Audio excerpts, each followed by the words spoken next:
So this is the Ruko F11 Pro 2. And on paper, this drone actually sounds, really quite impressive. We're talking about a drone that has 4K video, up to 6K photos. It comes with a 3-axis gimbal, and with the 2 batteries, you should possibly get up to about 70 minutes. So you're looking at about 35 minutes per battery. And this has a claimed 10,000 foot transmission range. But here's where things actually get a little interesting. This is not a sub 250 gram drone. So it actually comes in at about 357 grams. So substantially higher than what a lot of us want in a beginner drone.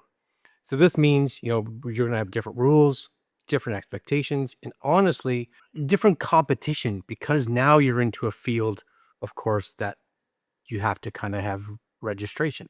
So in this video, what we're going to do is unbox it to see what it comes with. Then we'll actually take it out, see how it works, and again, most importantly, test to see how I think this is actually worth your money. So let's open this up and see what comes in the box. Now, this is the box here, the F11 Pro 2, fly safe, capture excellence. Looks great.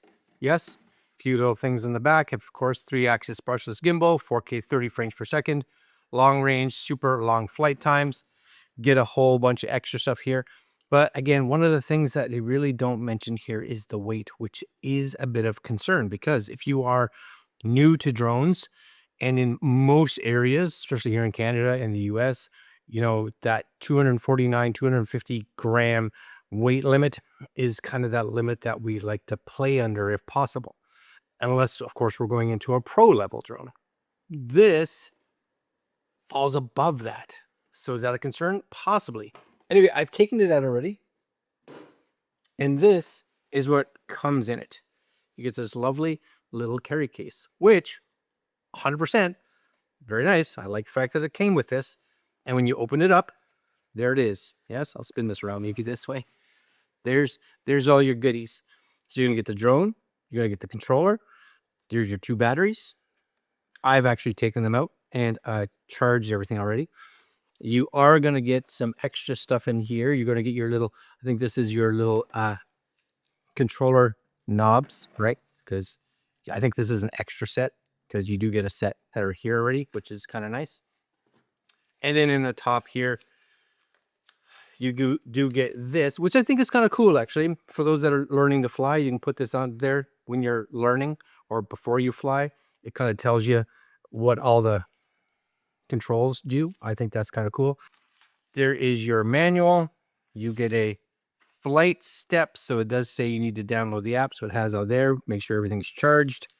You're going to get your, this is your cables that will connect from your phone to the controller, and some tools, some extra props just in case, and of course your a little charging cable. So we will keep that one out for sure. And I guess we have to download the app, so I'm going to do that right now just to see how this connects. Now, I have a phone, and I honestly can't remember if I downloaded this app already, which looks like I did. This is Ruko Mini. Yes, yeah, there it is. So allow all this is open. Very good. Yes, yes, yes. USB connection setup. Yep. Okay, so I'm going to actually close that for a minute. We want to have all this probably connected before we open the actual app. So we have our controller. I'm going to push this up a little bit. We have our controller. We have our drone. Now you can tell this is a bit of a bigger drone. It's not like massively large by any means, but it is just bigger than what you and I see with the mini drones that are out there now, right? So that's definitely got a little bit more size to it for sure. It's got a little gimbal protector right there. Excellent. I'm just going to put that off to the side. Battery wise, again, these are fully charged. These should just slip right in here. This is probably where you're going to get the majority of your actual weight. Cool. There's a light on the back, so you can kind of should be able to see, I think, maybe what your battery is actually sitting at. Maybe push this button. Yeah, there you go. Maybe you can see that. Fully charged, which is great. And then, depending on your phone, mine's USB-C, but if you have a phone that has Lightning, I'm hoping that they will give you controls for both. You should. Okay, so stepping into the video because I was trying to set this up and things weren't going quite the way I wanted to because I was a little confused. I just wanted to show you guys a few things. Number one, yes, it comes with 2 extra USB cables. So those are going to be for if you have a Lightning based phone or if you have a micro SD based phone. Inside the controller itself right here is kind of attached, right? You could take it off if you wanted to, but this is your USB to USB-C. So it is already there. It's usually just kind of plugged in. So if you're going to go hunting around for it, then that's where you find it. Second thing is I went out, I've already taken it out for like 2 flights since the beginning of this video. SD card goes in, I'm trying to remember which side it is. Yeah, goes in right there. Great. I put an SD card in. It came in. It said, hey, or micro SD, hey, this needs to be formatted. I'm like, okay. So it says, I'll format it for you. It formatted. I flew. I recorded. Everything seemed to go good. Took the micro SD card out, put it in my Mac. Said that it had to be initialized. So that wasn't good. So then I put it in my Windows computer. Same thing. So I was like, okay, that's odd. So I put it back in the drone and connected to their app, and it saw the footage just fine. Problem is now you have to download it from the drone off of Wi-Fi, which takes about forever. So that, not great. So I did realize, just for you guys, for some reason, when the drone formats, it doesn't do it well. If you format it on your computer in exFAT, it doesn't seem to like it. And on my Mac, at least, I had to download in just FAT32, and it seemed to work fine. So anyways, that's kind of what you have to do. Other than that, I did go out and fly it again a little bit yesterday and today. Both days cold. We're sitting around the freezing temperature. Actually, today is like -2, so it's chilly. You'll see by the footage, not overly warm. So because of that, I'm sure the batteries took a bit more of a hit than they probably would have if it was normal temperature. I got probably around the 20, 21, 22 minutes of actual recording off of a battery. But again, we were slightly below 0, so that's going to play a bit into that, right? Cold weather and batteries don't usually go well together. A few other things I just off the top of my head before I kind of get into my full like review part here. Controller's good. You can't see this screen in the daylight really at all. It's very hard to see. Build control or build quality of the controller though, actually I really like. That's good. It functions well. It feels solid in the hands, etc., etc. This is strictly for charging. This is your connecting port to your phone. Everything else seemed to work quite well. You kind of want to start it up in the right sequence. So drone powers on, this powers on, then you open up the Roku app, plug your phone in. It always comes up and says, do you want to trust this device? Which I don't know why. Once it's trusted, it should just trust it forever. But nope, you always have to tell it to trust. Again, if you're flying with gloves and all that and you have to do that, gloves, you're going to have to take them on and off all the time. I took it out of beginner mode. Beginner mode is very constrained in how far you can actually fly. So I did take it out of beginner mode so I could fly it around a bit more, which was easy to do. But I have to say the app functions well, without question, but it does not have a lot of options in it at all. There's just not a lot there. Just kind of be aware of it. It's, a bigger size drone, but very beginner drone-esque in its actual app and things like that. So anyways, let's talk a little bit about my thoughts on the drone. Honestly, it is quite easy to get going once you get that memory card problem figured out. GPS locked on fairly quickly. It takes anywhere from 10 to 20 seconds, I say, for the GPS to lock on. After it's locked on, you're good. It's fairly stable, but it does seem to have, a bit of a flow to it. It doesn't like lock right on by any means. The 3-axis gimbal is doing a lot of work here. And for the most part, I'll say the most part, I'll talk about this in a minute. It does keep the footage fairly smooth, even when you're moving around. But you can definitely tell that this is not a higher class, more refined drone in that regards. because there are a lot of times I was flying the drone, and I don't know if I got some wind. It was a little windy, but nothing too crazy, right? This footage when I looked at it after looked really good, but you could tell it's just like wall, wall, wall. And I don't know if there is extra wind up there, which I don't think, because I also flew it near the ground at some point, and it got this weird, like the gimbal just couldn't keep up. So I don't know. Hopefully that may be something they can fix in a firmware update. Anyways, some bonuses, I guess. It does have, they say, a maximum of 35 minutes per battery. Again, real world, depending on weather, depending on the wind, I'd say 20, 25 minutes, again, depending on the kind of conditions that you're flying in. The top speed, if this is important at all, probably around 17, 18 miles per hour in sport mode. I don't usually fly in sport mode, so that's not a big thing. But anyways, not what I would consider a fast drone. It's a more controlled flyer, which is good for the fact that this is probably a bit more designed for someone that's a beginner and just kind of getting into a GPS slash, video drone. You never really want them to go crazy because there is no like obstacle avoidance. Range wise, they say 10,000 feet. Sure, maybe.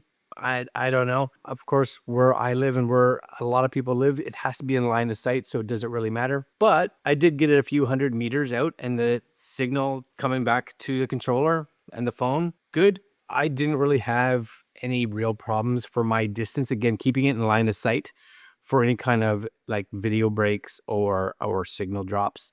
Again, I didn't get it out crazy far. I kept it in kind of what I'm allowed to fly it in. If we look at the physical camera on the drone, it can shoot at 4K at 30 frames per second. It can do 6K for photos. It uses a Sony sensor, and of course it has the 3-axis gimbal. Again, in real world, the footage, I don't know, it's kind of hit and miss in that regards. The center of it, quite sharp, but it is soft around the outside. Very limited dynamic range. You can see either the like really dark shadows or the highlights were being blown out. It's one of those drones that I think I wanted to really love, but I do definitely think, for a casual flyer or someone that wants to go out and just take some footage on their trip, it's probably going to be more than sufficient, but definitely not a drone that I would be using for any kind of creator or pro level footage that you want to actually get. Let's talk about something maybe a lot of people overlook. And I talked about this in the beginning. This drone weighs 357 grams. And that is over the 250 gram limit based on my mathematical prowess, which means, especially in countries like where I live, Canada, the US, et cetera, and probably the majority of countries out there, if you have a drone that is over 250 grams, you need to follow stricter drone rules. There's going to be all kinds of regulations that now apply to your drone. You can't just fly it anywhere. Not that anywhere, that's kind of an asterisk, right? But you can't fly it in as many places as you could with a sub 250 gram drone. And you probably need to get a beginner drone license.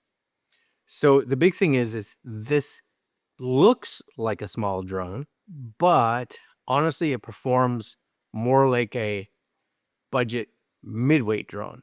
It sits in a bit of a really odd category.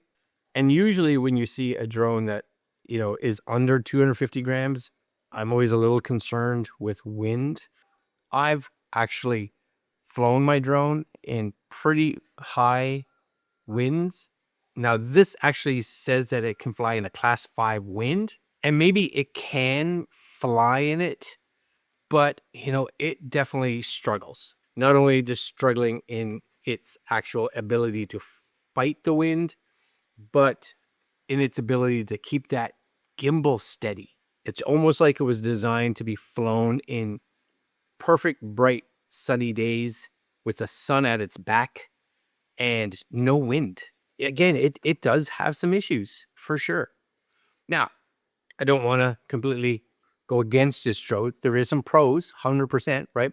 Excellent battery life. I think that's, a big win for it because of its setup and its ease of operations, very beginner friendly. when you're not in a wind, the gimbal footage actually comes really nice. It's a really great complete kit. So you don't really have to buy anything else once you get it. It's just, you take this with you and you're good.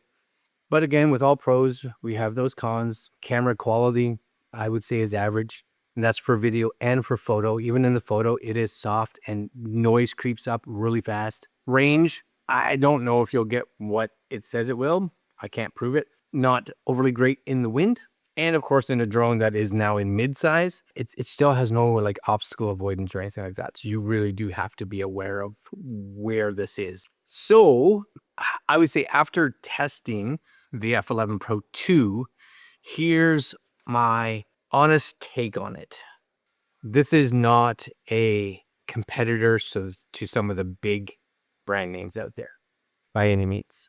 If you have the money, then you probably will be a little disappointed. Or if you saw someone flying their drone, you'd be like, oh, this will be just as good for cheap. Probably no. But it is a solid beginner drone.